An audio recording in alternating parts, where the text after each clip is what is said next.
Nick, I want to talk about former athletes becoming media because you are on the original side of this map. And now that social media has come into play, we've gotten a lot of personalities, a lot of former athletes who have kind of jumped into this realm of being quote unquote media. What's your thoughts now in 2024 of all these sports platforms? Draymond, Gilbert Arenas, Paul George, everyone seems to have a podcast. You being in the media yourself when it wasn't cool, what's your thoughts on how this thing is kind of playing out to the NBA community? I think that first of all, they're attacking a in a good way. They're attacking something that is going to make them money well past their playing days. It can make them money, like JJ Redick. He's getting a bag right now Oh for yeah, talking basketball. He's a great basketball mind. He's got a podcast with LeBron James, which no one else in the world can say.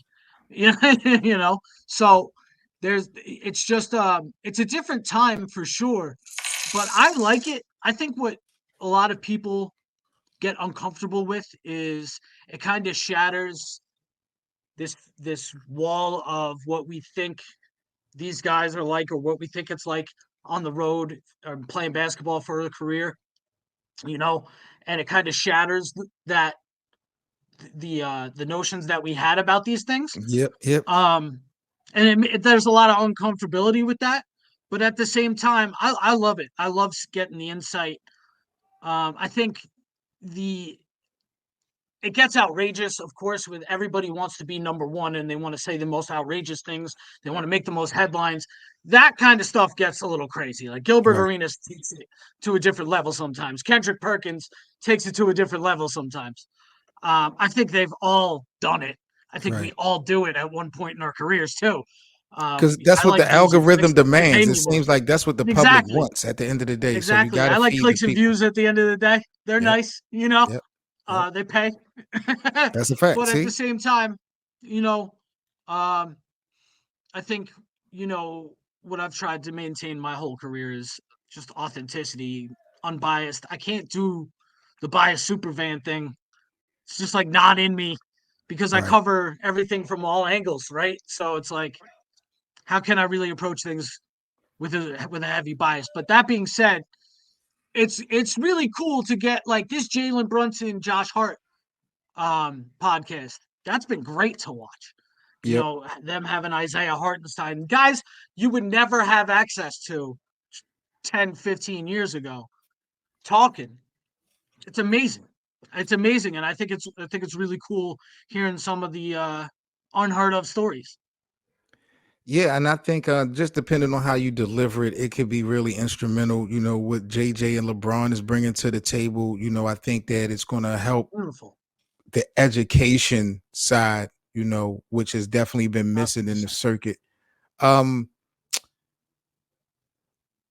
Let me ask you this though, when we talk about because there's always that agenda of because I've played the game, you can't tell me anything or I know more than you. We've always had that fight with media personalities and athletes. What's your thoughts and your take on that, Nick? Just because you played the game, does that mean that your take on things is always right?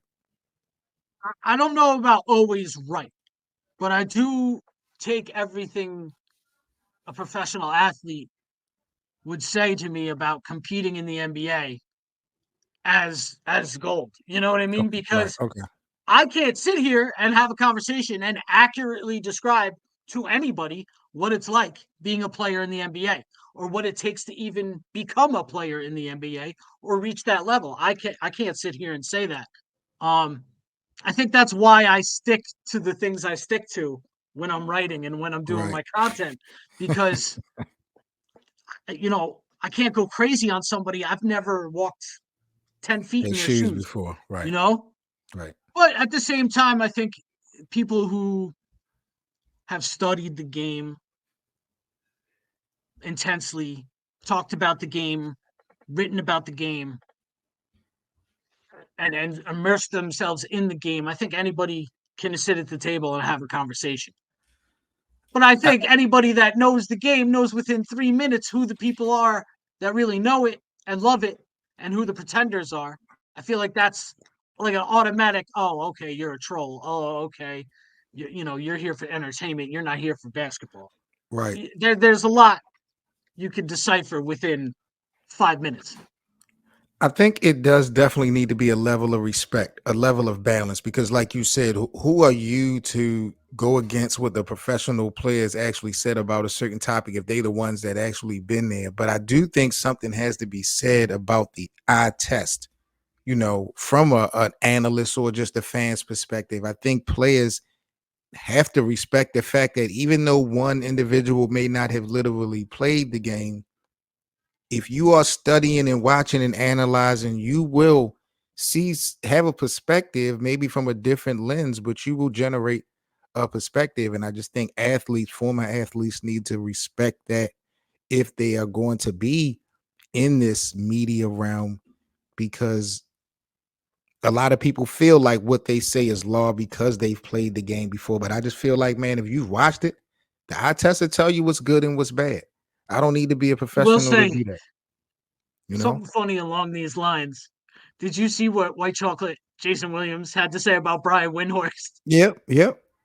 Facts. I mean, I mean, like I'm sitting there laughing and I'm like, yo, he's got a point.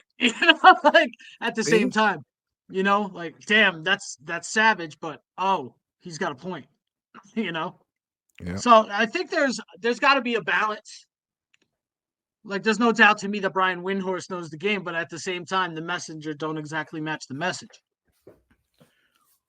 Who's your favorite, or who you think is the best athlete media personality out right now? Athlete media personality out right now. Ooh. Former athlete that's in the game right now that got a podcast. So do you have a favorite? Hmm. You know, I'll always be a fan of Matt Barnes and Steven Jackson. All Okay, the smoke, all the got you. smoke is one of that's a must listen every time they're on, in my opinion. KG and Paul Pierce are doing their thing too, and I love Yeah, what they're bringing to it. They're bringing in the entertainment and the knowledge and the just all of it, and it's just the two of them, and they're like best friends. Just talking the game and talking current storylines too. Like they're not yeah. just flashing back to their playing days. They give you a great mix of everything.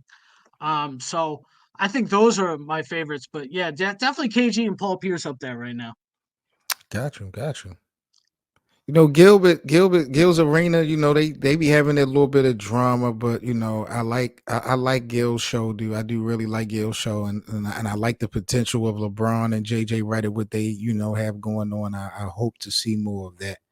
But yeah, guys are doing their thing, Shout man. out to Gills Arena. They had some of my content on Fadeaway World on there that they were Oh, discussing. really? Shout out to them. Yeah. Dope, dope. For the latest and greatest on your Los Angeles Lakers, make sure you subscribe to the channel. We're on the road to 1,000 subscribers, and we appreciate the support. Follow us on social media at Lakerland Show, and join our Playback TV room for our free VIP access to our Lakers watch parties, and of course the Lakerland podcast. That's playback.tv/Lakerland.